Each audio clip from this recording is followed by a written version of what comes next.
Pasca pengumuman resmi pemilu 2024 dari KPU, tim hukum nasional pasangan Anies Muhaimin langsung mendaftarkan gugatan perselisihan hasil pemilu ke Mahkamah Konstitusi. Sementara pasangan Ganjar Pranowo Mahfud MD juga memastikan akan mengajukan gugatan ke MK terkait hasil pemilu presiden 2024. Pemilu telah usai, pengumuman resmi dari KPU juga telah keluar. Namun, sejumlah pihak tak puas dengan hasil yang telah diumumkan. Gugatan ke Mahkamah Konstitusi pun jadi jalan untuk mendapatkan jawaban sesuai harapan. Kemarin, satu hari pasca pengumuman KPU, tim hukum nasional pasangan Anies Muhaimin bergerak cepat dengan mendaftarkan gugatan perselisihan hasil pemilu ke Mahkamah Konstitusi. Ketua tim hukum Amin menyebut permohonan gugatan hasil Pilpres ke MK dilengkapi dengan bukti dan sejumlah saksi. Permintaan utama tim Amin adalah Pilpres 2024 diulang tanpa diikuti pasangan Prabowo Subianto dan Gibran Rakabuming Raka. Jadi yang kami sampaikan dalam naskah kami intinya adalah permasalahan pencalonan calon wakil presiden di 02. Dari awal proses tersebut bermasalah dan lanjutan masalahnya luar biasa. Karena kebetulan calon wakil presiden ini adalah anak seorang presiden sehingga membawa dampak yang begitu luar biasanya. Jadi seandainya nanti ini diterima sebagai satu argumen yang kuat oleh Mahkamah Konstitusi, tentunya kami mengharapkan dilakukan pemungutan suara ulang tanpa diikutin oleh calon wakil presiden 002 yang saat ini. Tak ketinggalan, pasangan Ganjar Pranowo Mahfud MD juga memastikan akan mengajukan gugatan terhadap keputusan KPU terkait hasil pemilu 2024. Ganjar menyebut akan mengajukan gugatan ke Mahkamah Konstitusi pada hari Jumat ini atau Sabtu sesuai dengan aturan bahwa gugatan harus diajukan maksimal 3 hari setelah pengumuman KPU. Menurut Ganjar, gugatan ini merupakan momentum yang bisa digunakan Majelis Hakim MK untuk menunjukkan kredibilitasnya. Setelah pengumuman tadi malam, tim Ganjar Mahfud sudah bersepakat. Kalaulah semuanya ini harus diluruskan agar demokrasi bisa berjalan dengan baik, maka benteng terakhirnya adalah Mahkamah Konstitusi. Dan kami sudah menyiapkan tim dari tim hukum untuk kita segera mendaftarkan apakah besok atau Sabtu untuk segera kita menyampaikan seluruh yang ada yang kami persiapkan untuk menjadi pertimbangan Hakim Konstitusi nantinya. Nah, jika mengacu pada peraturan MK nomor 5 tahun 2023 tentang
Kompas TV.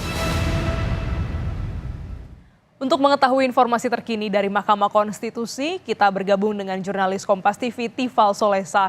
Tifal, apakah tim hukum Ganjar Mahfud sudah mengajukan gugatan hingga siang ini? Sampai saat ini belum terlihat tim hukum dari pasangan calon presiden, calon wakil presiden Ganjar Pranowo Mahfud MD yang datang ke Kompleks Mahkamah Konstitusi untuk melayangkan gugatan sesuai dengan rencana yang mereka sampaikan juga kemarin dalam konferensi pers untuk menggugat hasil pemilu, terutama spesifiknya lagi adalah pemilihan presiden 2024. Ini yang juga saya pantau dari Gedung 1, Gedung 2, dan Gedung 3 MK belum tampak ada pihak-pihak terkait dengan TPN Ganjar Mahfud ataupun juga tim hukumnya yang kemudian akan melakukan atau melayangkan gugatan ke Mahkamah Konstitusi. Sebetulnya dari kalangan pewarta beredar kabar yang beragam begitu. Ada yang menyebut bahwa hari ini akan dilayangkan kemudian atau dari pihak Ganjar Mahfud akan menuju ke MK. Namun ada juga informasi yang menyebut baru akan datang tim Ganjar Mahfud ini atau tim hukum Ganjar Mahfud esok hari di hari Sabtu tanggal 23 Maret 2024. Ini masih simpang siur, terlebih tadi saat kami konfirmasi juga kepada Ketua Mahkamah Konstitusi Soehartoyo, ia mengaku tidak mendapatkan informasi apapun sehubungan dengan rencana pihak-pihak terkait untuk melayangkan gugatan, termasuk dalam hal ini dari pasangan Ganjar Pranowo Mahfud MD.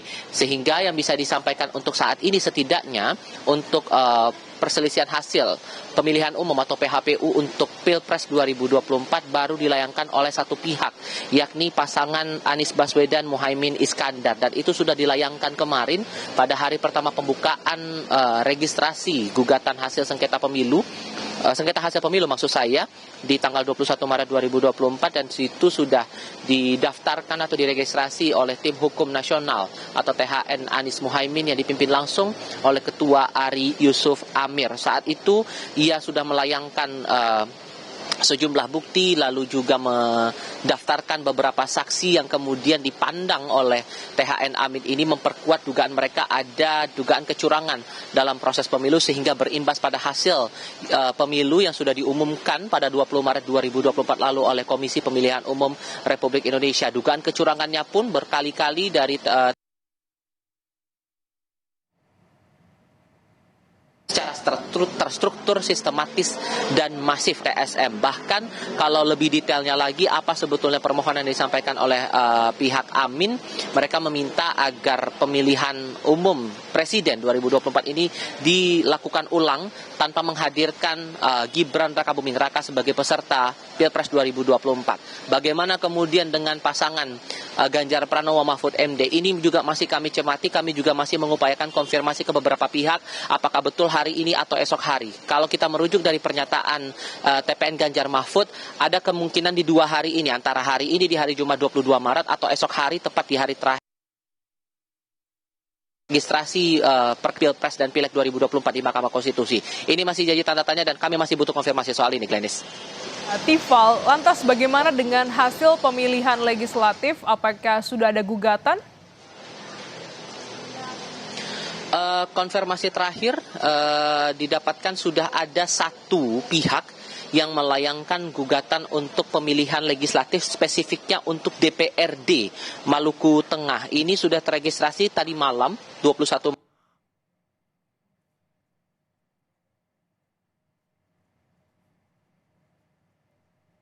mohon atas nama Nurmiati La Abu Saleh. Ia adalah caleg dari Partai Amanat Nasional untuk DPRD Maluku Tengah. Saat itu sayangnya ia tidak memberikan atau menjabarkan lebih lanjut lagi hal apa yang kegugat kepada pewarta kala itu. Sementara dari pihak MK mengaku masih perlu melasi terhadap berkas-berkas permohonan maupun juga data-data pendukung yang kemudian bisa memperkuat lagi dugaan-dugaan permohonan perselisihan sengketa pemilu, hasil pemilu terutama dalam ini pemilihan legislatif tahun 2024. Ada tenggat waktu sebetulnya ataupun juga masa persidangan yang berbeda untuk penyelesaian PHPU untuk Pilpres dan juga untuk pemilihan legislatif. Untuk masa sidang di dalam sengketa Pilpres ini dipatok dalam waktu selama 14 hari, sementara sengketa pemilihan legislatif dipatok selama 30 hari, dan untuk MK sendiri memprioritaskan pemilihan sengketa Pilpres ini yang akan didahulukan dan bisa sesegera mungkin bisa dituntaskan begitu. Untuk prosedurnya dalam 3 hari ini sesuai dengan peraturan Mahkamah Konstitusi nomor 1 tahun 2024 setelah kemudian pemohon mengajukan permohonan gugatannya atau sengketa hasil pemilunya kepada Mahkamah Konstitusi, nantinya Mahkamah akan melakukan pencatatan dalam buku pengajuan permohonan pemohon elektronik. Isinya berupa dengan data pemohon, kemudian hal apa yang kemudian digugat. Itu poin pentingnya. Barulah kemudian nanti akan diterbitkan yang namanya akta pengajuan permohonan pemohon atau AP3. Akta ini ditandatangani langsung oleh panitera di Mahkamah Konstitusi. Itu berlangsung selama 3 hari dari tanggal 21 Maret kemarin hingga esok hari di hari Sabtu tanggal 23 Maret 2024. Barulah masuk ke tahapan berikutnya, yakni di tanggal 25 Maret akan dijadwalkan persiapan pencatatan dalam buku registrasi perkara konstitusi elektronik atau EBRPK. Bedanya dengan berkas-berkas sebelumnya, ini sudah masuk dalam sudah tercantum nomor perkara. Nomor perkara ini kemudian akan ditindaklanjuti untuk masuk ke proses-proses berikutnya secara administrasi sebelum akan masuk ke dalam masa sidang pendahuluan yang dijadwalkan akan berlangsung pada tanggal 27 atau pemeriksaan pendahuluan maksud saya di tanggal 27 Maret 2024 dan nantinya akan dilakukanlah proses-proses pemeriksaan awal entah itu berkas dari para pemohon begitu, terutama juga informasi kepada pihak termohon dan pihak-pihak terkait yang dilaporkan oleh pemohon dalam sengketa pemilu, entah itu untuk pemilihan presiden maupun juga pemilihan legislatif. Gladys. Terima kasih jurnalis Kompas TV, Tifal Solesa langsung dari Gedung Mahkamah Konstitusi.